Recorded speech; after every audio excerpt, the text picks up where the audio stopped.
ঢাকার অন্ধকার জগতে আরেক নাম প্রিন্স, যার নাম শুনলেই মানুষ ভয়ে কাঁপত। সে শুধু একজন গ্যাংস্টার না, পুরো একটা সাম্রাজ্য। কিন্তু এই ভয়ঙ্কর মানুষের শেষটা এমন হবে তা সে নিজেও কখনো কল্পনা করতে পারেনি। আজকে ভিডিওতে আমরা দেখব এমন এক মানুষের গল্প যে ক্ষমতার লোভে সবকিছু অর্জন করেছিল, কিন্তু শেষ পর্যন্ত নিজের তৈরি অন্ধকারেই হারিয়ে যায়। গল্প শুরু হয় ঢাকার আন্ডারওয়ার্ল্ড দিয়ে, যেখানে প্রতিদিনই ঘটে অপরাধ, হত্যা আর টাকার খেলা। এই অন্ধকার দুনিয়ায় ধীরে ধীরে নিজের জায়গা তৈরি করে নেয় প্রিন্স। সে খুব হিসাবি, ঠান্ডা মাথার আর ভয়ঙ্কর চালাক।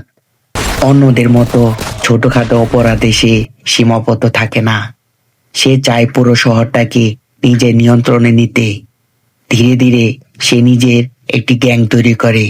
তার নাম ছড়িয়ে পড়ে চারদিকে। লোকজন তাকে ভয় পেতে শুরু করে, তাকে প্রভু মানতে শুরু করে, কারণ সে কোনো ভুল সহ্য করত না। সময় যেতে থাকে আর প্রিন্সের ক্ষমতাও বাড়তে থাকে। সে একের পর এক এলাকা নিজে দখলে নেয়। ডিল, চুক্তি আর ভয় দেখিয়ে পুরো সিস্টেম নিয়ন্ত্রণ করতে শুরু করে। তবে এমনটা বেশি দূর চলে না। ক্ষমতার সাথে শত্রু বৃদ্ধি পায়।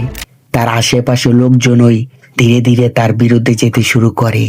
হিংসা, ক্ষমতার লোভ সব মিলিয়ে তার রাজ্য শত্রুতে ভরে যায়। সবাই শুধু সুযোগের অপেক্ষায় থাকে। এক সময় প্রিন্স এমন একটি ভুল করে যার জন্য তাকে চরম মূল্য দিতে হয়। যাদের সে নিজের সবচেয়ে কাছের মানুষ ভাবত, তারাই তার সাথে বিশ্বাসঘাতকতা করে। শুরু হয় জ্বলন্ত সূর্যের পতন। লোকজন তাকে ছেড়ে চলে যায়। প্রিন্স তখন বুঝতে পারে সে আসলে একা হয়ে গেছে। এখন আর আগের সেই শক্তিশালী প্রিন্স নেই। সে পালাতে থাকে, নিজেকে বাঁচাতে চেষ্টা করে, কিন্তু তার শত্রুরা তাকে ছাড়ে না। যে শহর একসময় তার নিয়ন্ত্রণে ছিল, সেই শহরই এখন তার বিরুদ্ধে দাঁড়িয়ে যায়। প্রিন্স ধীরে ধীরে সবকিছু হারাতে থাকে, ক্ষমতা, মানুষ আর নিজের নিরাপত্তা। বিশ্বাসঘাতক তার চারদিকে। শেষ পর্যন্ত পরিস্থিতি এমন জায়গায় পৌঁছে যেখান থেকে ফিরে আসা আর সম্ভব হয় না। প্রিন্স নিজের তৈরি এই অন্ধকার দুনিয়ায় নিজেই হারিয়ে যায়।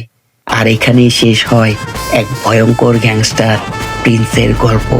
এই মুভিটা আমাদের একটা জিনিস শেখায়, অপরাধের জগতে যতই উপরে উঠবেন, শেষটা ততই ভয়ঙ্কর হবে। কারণ এই দুনিয়ায় বিশ্বাস বলে কিছু থাকে না। প্রিন্সের পসিবল প্লটটি যদি আপনার ভালো লেগে থাকে, তাহলে ভিডিওটি লাইক করে দিবেন। আবারও দেখা হবে নতুন কোনো ভিডিও নিয়ে। সে পর্যন্ত পাশে থাকুন এবং সাবস্ক্রাইব করুন। ধন্যবাদ।